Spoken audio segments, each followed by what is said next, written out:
कमजोर नहीं होने दूंगा, ना कभी झुकने का मौका मिलेगा।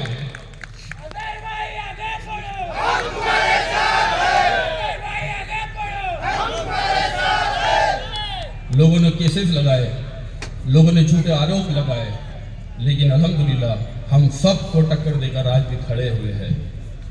ये हमारी ताकत है, ये हमारी नीयत है। जैसी नीयत होती है अल्लाह के वैसे फैसले होते हैं।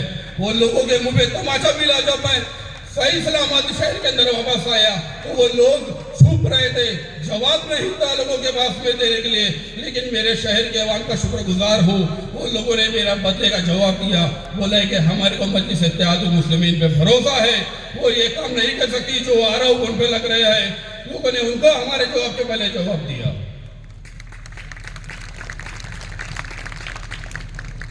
हमेशा हर तरफ से हमको कमजोर करने के लिए बहुत सी पार्टियां काम करती है।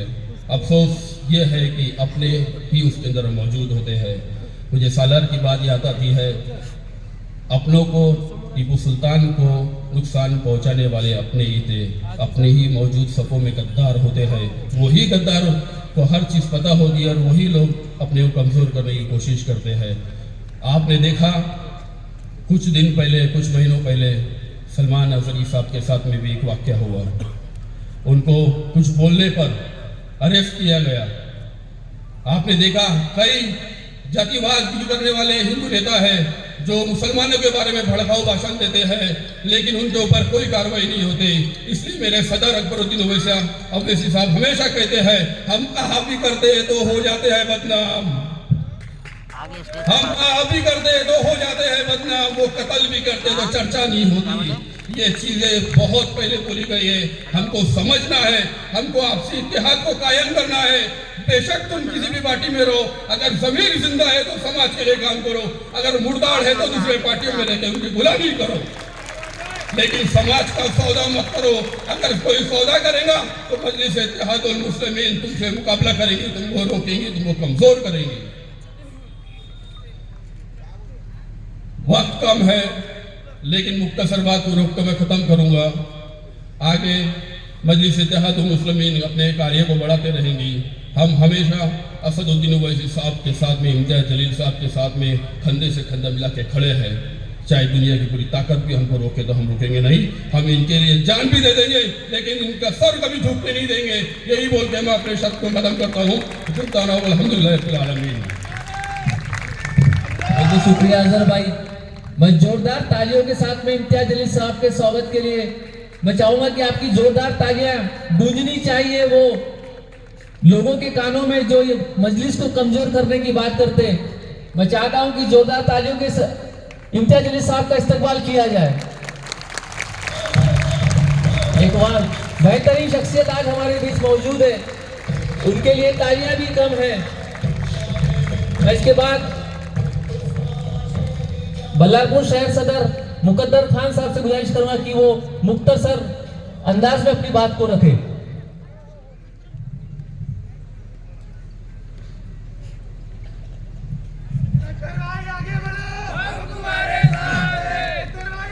सभी को अस्सलाम वालेकुम, जय भीम, नमस्कार।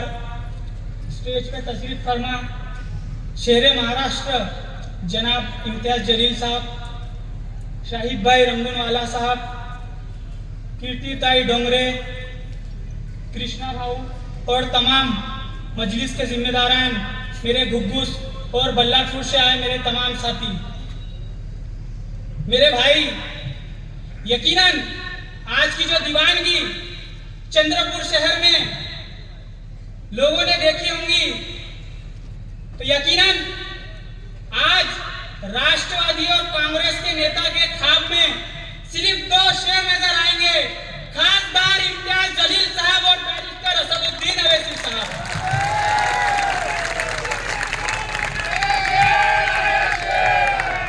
मेरे भाई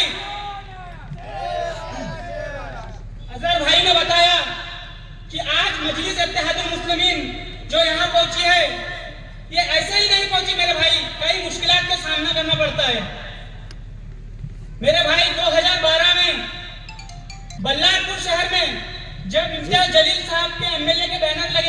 आगे आगे सबसे आगे। वो बैनर देखकर मेरे बल्लारपुर के तमाम साथी हैदराबाद गए, असदुद्दीन और अकबरुद्दीन अवैसी साहब से मुलाकात किए। मेरे भाई, मेरे परिवार में ना, मेरे खानदान में कोई राजनीति में है।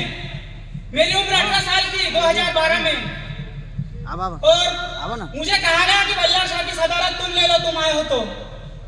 मैं मेरे तमाम साथी को देख रहा था, लेकिन उस चेयर से एक शख्स उठता है जिसका नाम अकबरुद्दीन अवैसी है, और वो कहता है कि जब 22 साल की उम्र में अकबरुद्दीन अवैसी एमएलए बन सकता है, तो बल्ला शाह का सदर मुकद्दर खान क्यों नहीं बन सकता।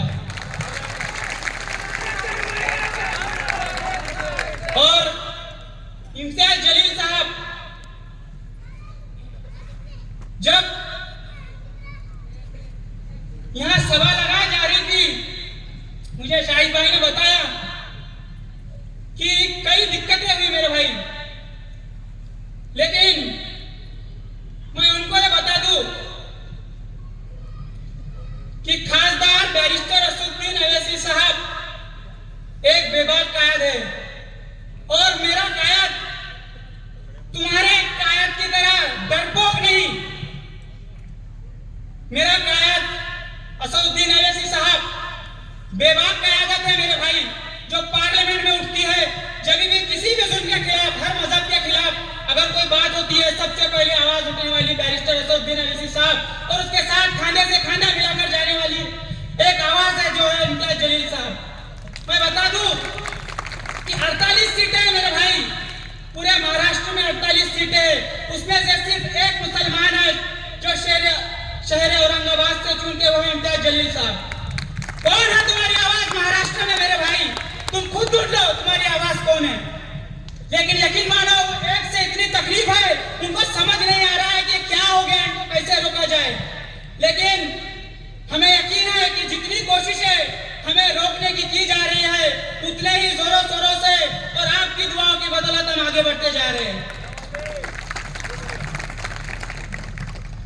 बस मुझे 2 मिनट का वक्त दिया गया, इसी के साथ मैं अपनी बात खत्म करता हूँ। अस्सलाम वालेकुम।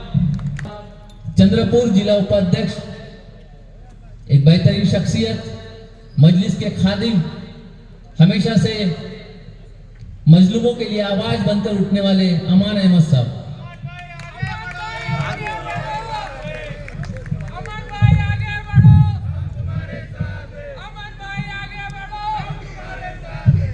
अस्सलाम वालेकुम, जय भीम। देखो देखो कौन आया, अरे देखो देखो कौन आया। मंच पे उपस्थित हाजरीन, हमारे खासदार जनाब इम्तियाज जलील साहब, हमारे महासचिव जनाब नाजिम साहब, हमारे विदर्भ सदर जनाब शाहिद रंगूनवाला साहब, जावेद भाई, कृष्णा यादव जी, कीर्ति डाई डोंगरे, तमाम हाजरीन का शहर चंद्रपुर में बहुत इस्तकबाल है। मैं आप लोगों के बीच आज हमारे कायद महाराष्ट्र के शेर जनाब इम्तियाज जलील साहब को बड़ी जिद से लाया हूँ, और मैं दिखाना चाहता था कि हमारी आवाम अब जाग चुकी है। अब हम वो सोए हुए शेर नहीं है, अभी हम जाग गए हैं। अब आने वाले इलेक्शन में हम बताएंगे कि शेर कैसे जागे। ये पहली मर्तबा होगा जब ऑल इंडिया मजलिस इत्तेहाद मुस्लिमीन इस चंद्रपुर जिले से इलेक्शंस लड़ेंगी। चंद्रपुर महानगर पालिका और आने वाले कई इलेक्शंस में हम लोग भागीदार होंगे। अभी हमारी कुर्सी निवेदन देने के लिए नहीं, कुर्सी लगेगी, लोग निवेदन लेकर आएंगे इंशाअल्लाह। हमारी कोशिश हमेशा यही रही कि तमाम आप हाज़रीन के बीच आकर आपके मसलों को सुनना और आपके मसलों को समझना और सही तरीके से उसका हल निकालना। आज मैं चंद्रपुर की आवाम से इल्तिजा करता हूँ और ये दरख्वास्त करता हूँ कि आज ये वक्त आ गया मेरे दोस्तों, बहनों, बुजुर्गों, कि हमें अपना एक कायद चुनना पड़ेगा हमें अपना एक नुमाइंदा चुनना पड़ेगा जो सिस्टम में जाके आपकी मदद कर सके। आज हम सिस्टम में नहीं है। अगर हम सिस्टम में नहीं है तो हमारे लिए कोई स्कीम नहीं है। अगर हम सिस्टम में हैं तो हमें मालूमात है, अगर हम सिस्टम में हैं तो हमारे लिए फैसिलिटीज है, अगर हम सिस्टम में हैं तो हम झगड़ के अपना हक छीन सकते हैं। अगर हम सिस्टम में नहीं है तो क्या करें? तो हमें सिस्टम का हिस्सा बनना पड़ेगा। आज मैं मजलिस इत्तेहादुल मुस्लिमीन पिछले 4 साल पहले ज्वाइन किया था।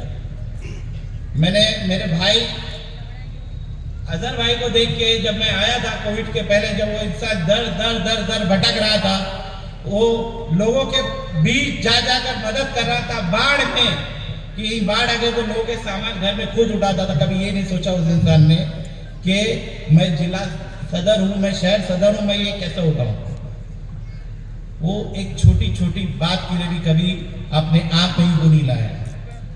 उसको देख के मैं इंस्पायर्ड हुआ। जब मैं मजलिस इत्तेहादुल मुस्लिमीन ज्वाइन किया, धीरे धीरे कुछ चंद लोग थे, आज माशाल्लाह इतना बड़ा मजमा है, हर तालुके में हमारी शाखा है। तो ये सिर्फ और सिर्फ हमारे कायद जनाब असदुद्दीन अवैसी की मोहब्बत में है और हमारी मेहनत है। और हमारी मेहनत ये है कि हमारी एक ही कोई जाती मफाद नहीं है, हमारा एक ही कोशिश है कि हम सब मुत्तहिद हो और अपनी आवाज बने और अपनी आवाज आगे बढ़ाए। और हमारे खासदार इम्तियाज जलील साहब जैसे, हमारे कायद सदर जनाब बैरिस्टर असदुद्दीन अवैसी साहब जैसे खासदारों को सिस्टम में पहुंचाए और कई उनके साथ में और कई लोग वहां पहुंचेंगे तो हमारी आवाज को सुनेंगे। आज 2 ही है, फिर भी भारी है, तो सोचो 20 होंगे तो क्या होगा। इंशाल्लाह हर जगह से ये आवाज उठी है। अब वक्त आ गया है दोस्तों मुत्तहिद होने का और अपनी आवाज को बुलंद करने का। और हम सब लोग एक आवाज बनेंगे, फिरकों में बंटते रहेंगे तो हम एक वोट बैंक के अलावा कुछ नहीं रहेंगे। आज तक कई साल से हमारे पास यही बोलता गया है कि 70 साल में हमने सिर्फ कांग्रेस को वोट दिया, हमारे पास कोई ऑप्शन नहीं था। आज तक आप लोगों के पास भी मजलिस इत्तेहादुल मुस्लिमीन के अलावा कोई ऑप्शन नहीं था। यानी कांग्रेस के बाद अगर आपको अब इस बार कोई ऑप्शन मिलेगा तो वो रहेगा ऑल इंडिया मजलिस इत्तेहादुल मुस्लिमीन। मैं आप लोगों से गुजारिश करता हूं, एक मौका देके देखिए, दिल में उतर जाएंगे आप लोग के इंशाअल्लाह। आज आप लोगों के दिल में हम लोग कोई पॉलिटिकल बैकग्राउंड से कोई बड़े बड़े नेता नहीं है। आज हमारे पास कोई बड़े बुजुर्ग का कोई साया नहीं है, लेकिन आज ये जो भी आप टीम देख रहे हो ये सबसे यंग टीम है। यहाँ पर आप देखिए, हमने कई बार ये सोचा कि हमने कई हमारे बुजुर्गों के पास जाए, उन्होंने कहा कि भाई हम आपका साथ तो पीछे से देंगे लेकिन आगे नहीं आ सकते। कई बार किसी ने बोला भाई अध्यक्ष पद के लिए कोई बड़ा चेहरा आएगा, कोई हमारा बुजुर्ग आएगा, कोई सीनियर आएगा, तो सबने बोला कि नहीं, हम असदुद्दीन साहब से बहुत मोहब्बत करते हैं लेकिन हम आपके पास आगे नहीं आ सकते। किस का डर है?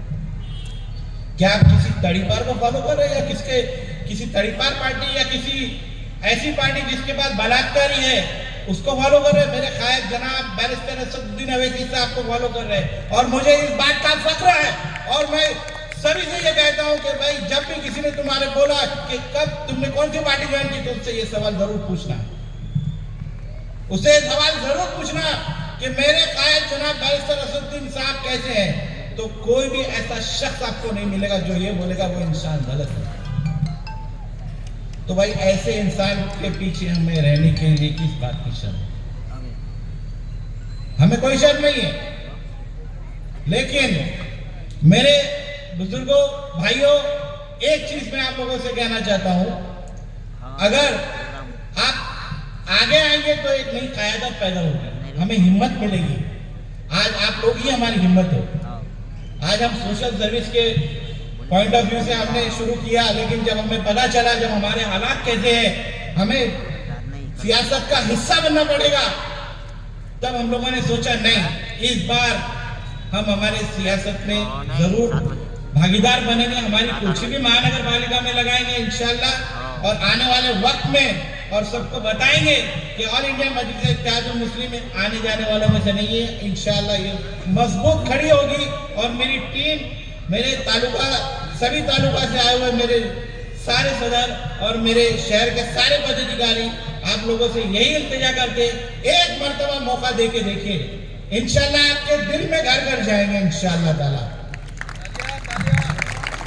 बस एक आपने कई साल में कई लोगों को मौका दिया, बस एक इल्तिजा मैं आपको करता हूँ, आने वाले वक्त में एक मौका दीजिए। तो यही लोग हैं, आप लोगों ने देखा किसी जाति मफाद के लिए कोई यहाँ नहीं बना, कोई टेंडर निकालने के लिए नहीं बना, कोई किसी से काम निकालने के लिए यहाँ मस्जिद से इत्तेहादुल मुस्लिम में नहीं आया। वो सिर्फ आया है तो अपने दिल के जज्बात को, अपने कौम के दर्द को देख के आप लोगों के बीच आया है, और वो ये चाहता है कि आप लोग का दर्द उसका दर्द है, और उसको इंशाल्लाह वो दर्द को दूर करे और उसके हाथ बनिए, उसको आगे बढ़ाइए। मेरे भाई अजहर के ऊपर कई मर्तबा कई कोशिशें हुई, लेकिन वो वाहिद एक शख्स है मेरा भाई, जिसने हर बार हर मुसीबत में अकेला भी खड़ा होगा तो वो हमेशा यही बोलता है कि मैं कभी मजलिस का साथ नहीं छोड़ूंगा। इंशाल्लाह हमारे पास कई आए और कई गए, लेकिन आज ये जो मजलिस की टीम है, ये इतनी मजबूत टीम है, तो शायद ही कोई इसको यहाँ से हिला पाएगा। मेरे भाई, इसी कुछ वक्त का तकाजा है, बहुत कुछ जज्बात है, बोलना है, लेकिन वक्त का तकाजा है। इसी के साथ मैं अपने चंद अल्फाज यहीं पे खत्म करता हूँ। बहुत बहुत शुक्रिया, जज़ाकल्लाह।